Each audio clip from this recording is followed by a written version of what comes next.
Hi hello, पुन्हा एकदा तुमचं माझ्या मिनी ब्लॉगमध्ये स्वागत आहे. मी गेली होती मुंबईला. खरं तर ताईकडे गेलेली. ताई बोलली चल बाहेर राऊंड मारून येऊ.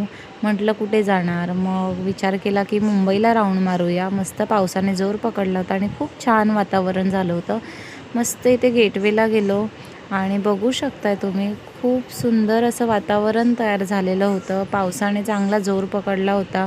चहाचा वगैरे आनंद घेतला. आणि जर तुम्ही येत असाल तर आता पावसाचा जोर जास्त वाढला आहे, त्यामुळे तुम्ही तुमची काळजी घ्या, तुमच्यासोबत असणाऱ्याची काळजी घ्या आणि निसर्गाचा. आणि मग म्हटलं मुंबईला आलो आहे, भूक लागली आहे, तर काय करणार. मग आपलं बडी मिया स्पेशलमध्ये गेलो आणि बडी मियाचा स्वाद घेतला.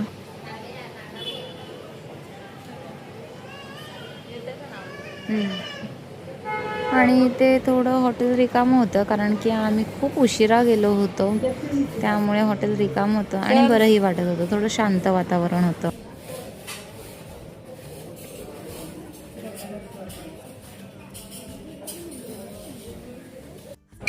काय खाल्लं माहिती आहे का? डोका खाल्लं. हा पॉपलेट खाल्लं, डोका खाल्लं. हे बघ, त्या बाईने 3 पॉपलेट फ्राय केले. मग तिने कुठला खायला पाहिजे? अक्का ना. तिने फक्त काय केला, साईडचा घेतला. ही बोली मी डोका नाही खात. तिने काय डोका घेतला, तो खाल्ला आणि अक्का ठेवला.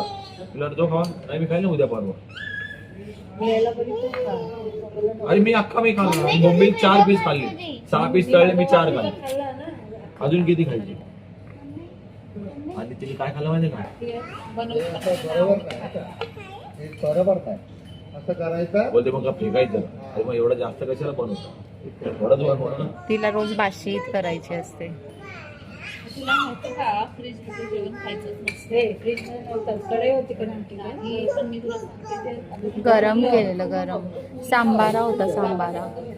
सांबार होता. मी पण सांबारच खाल्ला, मी डाळ नाही खाल्ली. हिने बिना फोडणीची डाळ केली. आणि इथे चर्चा करता करता आपली फायनली ऑर्डर आलेली आहे. आणि मी काही मैदाची रोटी खात नाही, त्यामुळे मग मी ती बिर्याणी मागवली होती स्पेशल.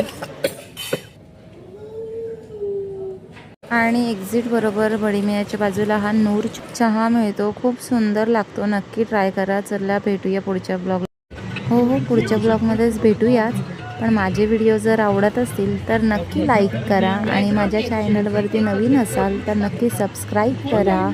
भेटूया पुढच्या ब्लॉगला. बाय. श्री स्वामी समर्थ.